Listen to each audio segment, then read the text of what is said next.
Good morning, my dear student. Today our topic is Government of India Act 1935. हम लोग पिछले काफ़ी दिनों से गवर्नमेंट ऑफ इंडिया एक्ट के बारे में जानकारी प्राप्त कर रहे हैं। यह जो गवर्नमेंट ऑफ इंडिया एक्ट 1935 है, यह हमारा जो भारतीय संविधान बना उसमें बहुत सारी चीज़ें गवर्नमेंट ऑफ इंडिया एक्ट 1935 जो था उसमें से लिया गया, और क्योंकि इसको हम लोग अच्छे से समझ पाएँ इसीलिए इसको हमने कई खंडों में किया, और हर एक खंड मुझे लगता है कि आप लोग इसको अच्छे से समझ पाए होंगे। तो आज हम लोग जो चर्चा कर रहे हैं इस पर वो है abolition of council of the secretary of state.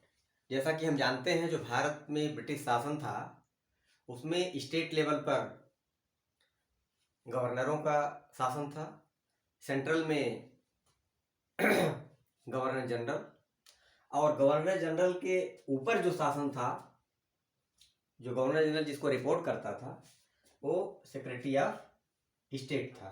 और जो सेक्रेटरी ऑफ स्टेट होता था वह जो ब्रिटिश मंत्रिमंडल था उस ब्रिटिश मंत्रिमंडल का एक मेंबर होता था वह। और जैसा कि हम जानते हैं ब्रिटिश मंत्रिमंडल जो था वो किसके प्रति उत्तरदायी था? जो वहाँ का हाउस ऑफ कॉमन्स था, यानी जो ब्रिटिश पार्लियामेंट थी, जो ब्रिटिश पार्लियामेंट थी उसके टू हाउसेस थे। पहला था जो काउंसिल ऑफ स्टेट, जिसको हम इंडिया में राज्यसभा बोलते हैं, काउंसिल ऑफ स्टेट, और दूसरा था हाउस ऑफ कॉमन्स, जिसको हम बोलते हैं हाउस ऑफ रिप्रेजेंटेटिव। तो जो सेक्रेटरी ऑफ स्टेट था वो किसके प्रति रिस्पॉन्सिबल था? हाउस ऑफ कॉमन्स के प्रति, क्योंकि सेक्रेटरी ऑफ स्टेट जो ब्रिटिश मंत्रिमंडल था उसका एक मेंबर होता था। तो यह भारत सरकार नियम 1935 में क्या हुआ कि जो काउंसिल थी, यानी जो सेक्रेटरी ऑफ स्टेट था, उसकी क्या होती थी? एक काउंसिल होती थी जिसे हम क्या कहते थे? Indian council. जिसको क्या कहते थे? इंडियन काउंसिल बोलते थे। तो इसमें क्या हो गया, ये जो इंडियन काउंसिल थी उसको खत्म कर दिया गया, यानी इसको एबॉलिश कर दिया गया, ठीक है। सेक्रेटरी ऑफ स्टेट को एडवाइस देने के लिए यह बनी हुई थी। और उसके बाद क्या हुआ कि जो सेक्रेटरी ऑफ स्टेट जो था उसको विशेष पावर दिया गया, विशेष शक्तियां दी गई उसको, जिससे वह जो गवर्नर जनरल था यानी जो सेंट्रल लेवल पे, और जो गवर्नर्स थे यानी स्टेट लेवल पे, जिसकी जो डिस्क्रिशनरी पावर था यानी विशेष शक्तियां जो उसको मिली, वो इतनी अधिक थी कि कई ऐसे मामले थे, जैसा कि हम लोग चर्चा किए हैं कि जो आरक्षित और हस्तांतरित मामले होते थे उन मामलों में इनकी शक्तियां बहुत अधिक हो गई जब भारत सरकार नियम 1935 लागू हुआ। उसके बाद क्या हुआ, इसमें अगला फेडरल रेलवे अथॉरिटी स्थापित की गई। तो फेडरल रेलवे अथॉरिटी जो स्थापित की गई वो कब स्थापित की गई, कब लाया गया? भारत सरकार नियम 1935 में। एक प्रोविजन, नया प्रोविजन था। अभी तक किसी भी अधिनियम में, किसी भी भारत सरकार नियम में, चाहे काउंसिल एक्ट था चाहे भारत सरकार नियम था, कभी इसका प्रोविजन नहीं था। उसमें क्या हुआ कि एक बॉडी कॉन्स्टिट्यूट की गई, the new administrative body constituted, एक न्यू एडमिनिस्ट्रेटिव बॉडी कॉन्स्टिट्यूट की गई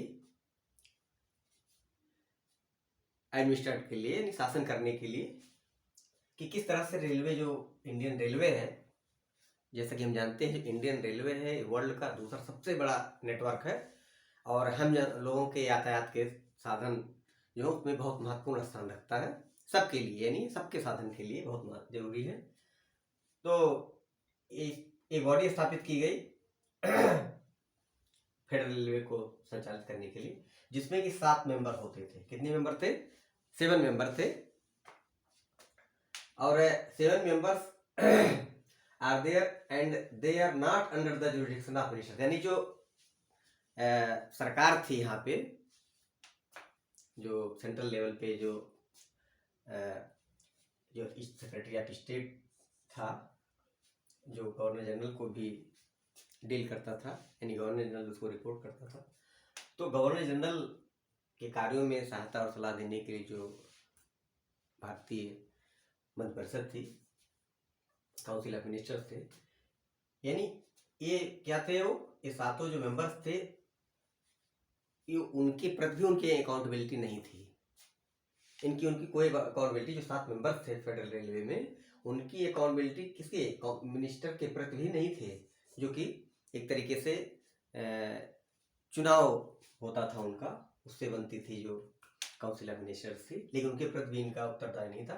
ये क्या करते थे, एक जो गवर्नर जनरल था वो डायरेक्ट ही, ये 7 मेंबर डायरेक्ट गवर्नर जनरल को ही रिपोर्ट करते थे, जो भी चाहे उस कोई रिपोर्ट हो, कोई कार्यवाही हो, या कोई डिसीजन, पॉलिसी मेकिंग डिसीजन हो, वो सारे मैटर डायरेक्ट गवर्नर जनरल को दिया जाता था।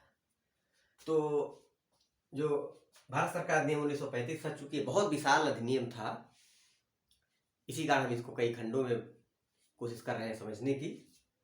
और क्या प्रतियोगी परीक्षाएं जो होती हैं उसमें बहुत महत्वपूर्ण स्थान रखता है भारत, जो भारत शासन अधिनियम, भारत सरकार अधिनियम 1935 है। और अगर हमको अच्छी तरीके से पॉलिटी, कॉन्स्टिट्यूशन या फिर किसी एडमिनिस्ट्रेशन, इस सब को अच्छे से समझना है, तो हमको ये सब जानना बहुत ज़रूरी है।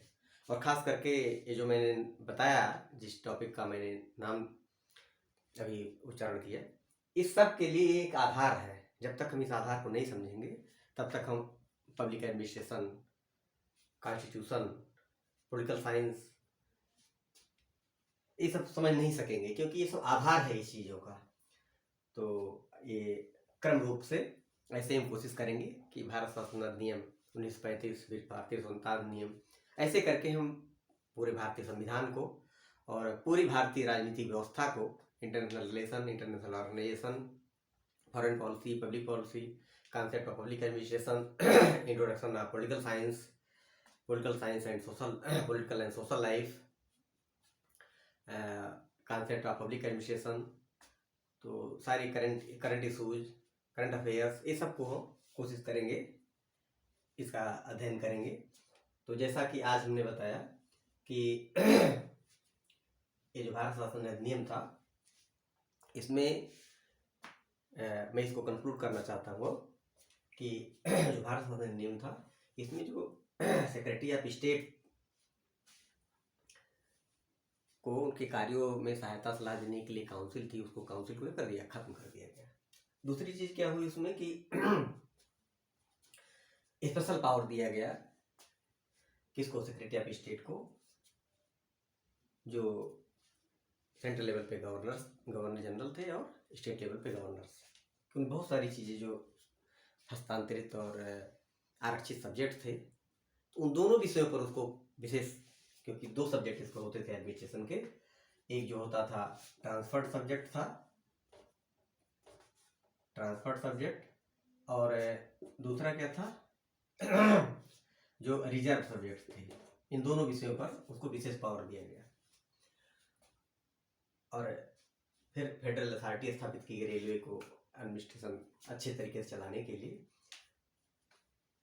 उसमें 7 मेंबर थे, वो 7 मेंबर्स सीधे गवर्नर जनरल को रिपोर्ट करते थे। तो आज यहीं तक हम लोग अध्ययन करेंगे और शीघ्र हम लोग पुनः मिलेंगे। Okay, thank you.